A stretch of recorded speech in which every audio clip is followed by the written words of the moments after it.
Hi guys, it's Christina from Blossom and Root. I hope you're having a lovely day today. I decided I would pop in today and show you what we are using for first grade math this year.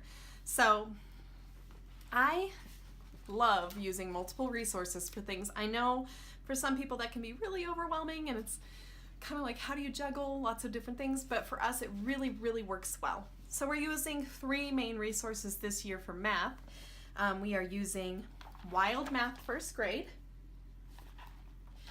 We're using Singapore Math, and we use the Standards Edition. So we're using 1A and 1B.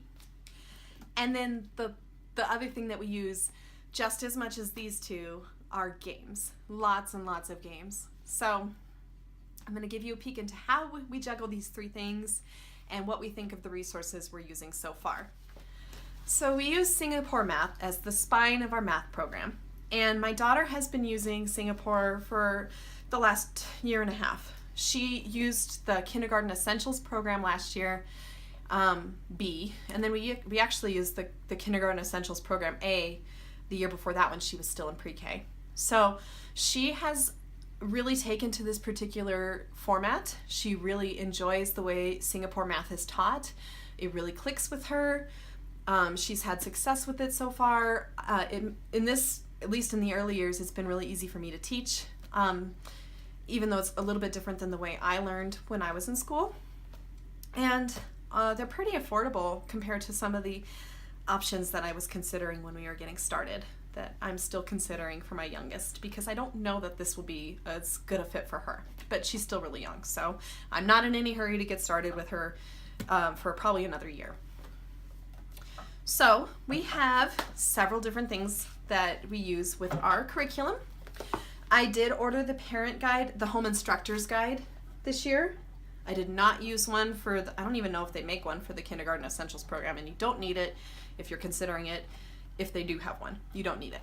But I do recommend starting to use it starting this first grade year, because it has so many ideas for how to teach the material in a hands-on way. So if you only order the textbook and the workbook, for example, they're great, but they don't tell you how to teach the topic hands-on first. And that's a really important part of the Singapore way of doing math. You learn through touch first, you do hands-on things with manipulatives first, then you move into like pictorial, the pictorial version of that concept, and eventually you move into doing mental math. So I feel like that first stage is so important.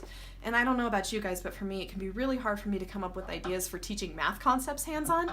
Math was never my forte. It's something I struggle with feeling confident about doing as a teacher. So I really do love the parent guide. The other thing that's nice about the parent guide is it tells you which pages to do between this and this. And we actually have the tests too, because my daughter really loves math tests. I don't know where she gets it from. It's definitely not me, but she loves them.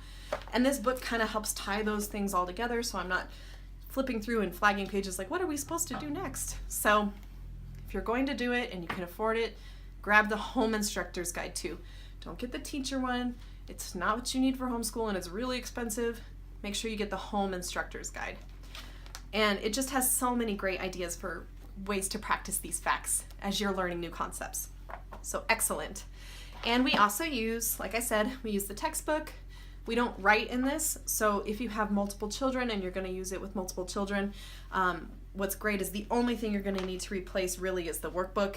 You could even make photocopies of the tests if you wanted to. I don't know, it's pretty cheap, so it's probably cheaper just to buy a second test book, but you don't need to buy a second textbook.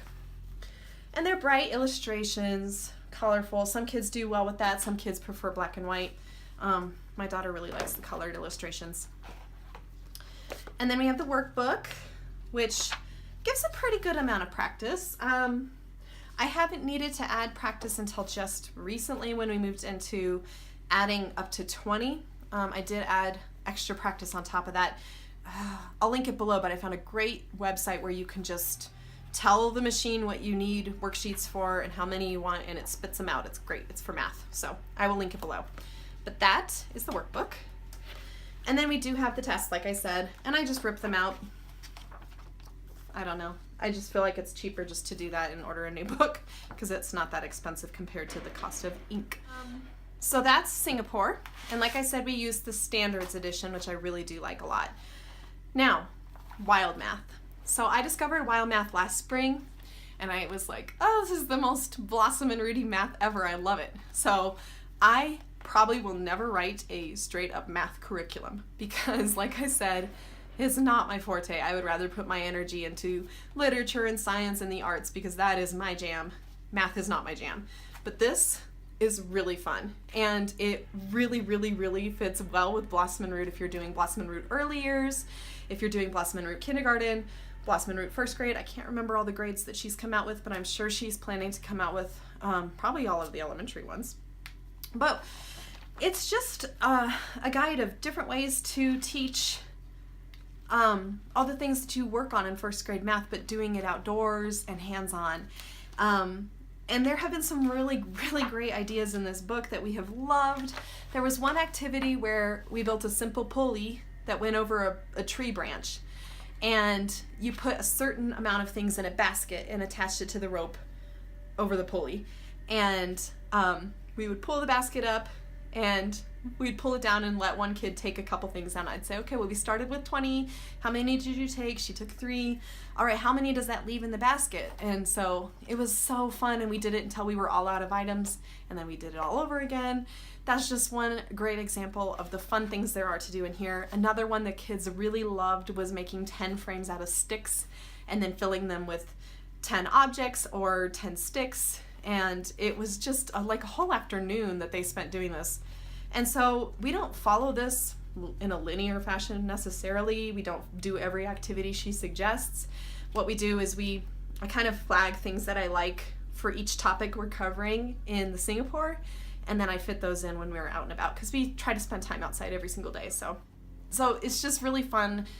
It's really great for homeschool families that really like to incorporate a lot of nature-based learning, and it was really cheap. So definitely check this out if you're nature-based homeschoolers. You will love it. It's wonderful.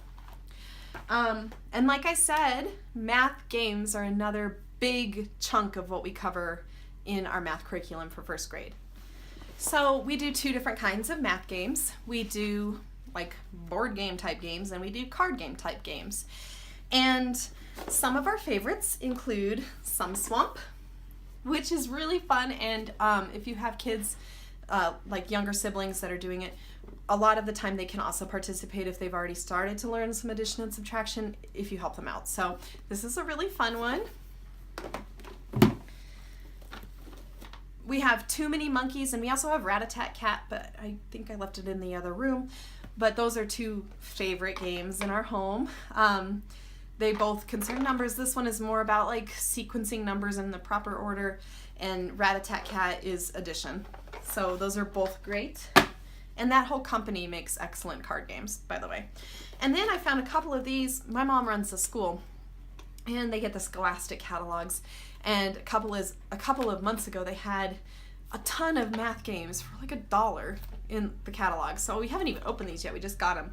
But we have Penguin Math, which is addition and subtraction. It looks really fun. So I'm excited to get into that. And then we have Puppy Math, and it looks like this concerns counting and some like really easy addition. So this might even be good for my youngest.